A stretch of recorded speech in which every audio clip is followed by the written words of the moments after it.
सरकारी अनुदानित शाळांमध्ये प्रत्येक विद्यार्थ्याला दर आठवड्याला एक अंड मिळेल। जे विद्यार्थी अंडी खात नाहीत त्यांना पर्यायी म्हणून केळी दिली जाणार। मिड डे मील मेनूमध्ये अंडीसाठी राज्याकडून 50 कोटींच्या बजेटची तरतूद। भारतावर पुन्हा एकदा गहू आयात करण्याची नामुष्की। गेल्या वर्षीच्या तुलनेत निर्यात तब्बल 96% घटली। 3 महिन्यात तब्बल 30,301 टन गहू आयात। इस्रोकडून नैसर्गिक आपत्तीची माहिती देणाऱ्या सॅटेलाइटचं प्रक्षेपण। श्रीहरिकोटाच्या प्रक्षेपण तळावरून यशस्वी उड्डाण। देशाच्या आपत्ती व्यवस्थापनात या सॅटेलाइटमुळे मोठी मदत होणार। विजेच्या मागणीत तब्बल 3000 मेगावॉटने वाढ। बंद करावे लागलेले वीज निर्मिती संच पुन्हा सुरू।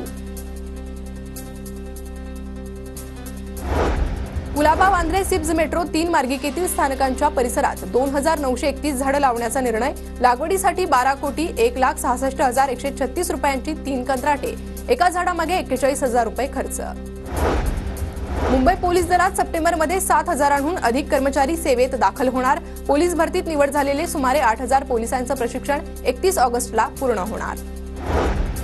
मुंबईत पुढील काही दिवस हलक्या सरींची शक्यता। हवामान खात्याचा अंदाज। तर पुढील काही दिवस ढगाळ वातावरण राहणार।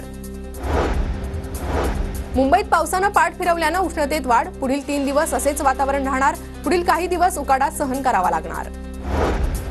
पुणे महानगरपालिकेत 682 रिक्त पदासाठी भरती होणार। 9 ऑगस्टपर्यंत इच्छुकांना ऑनलाईन अर्ज करता येणार। कनिष्ठ अभियंता, Foreman, mechanic, auto electrification, welding आणि पेंटिंग या पदांची भरती।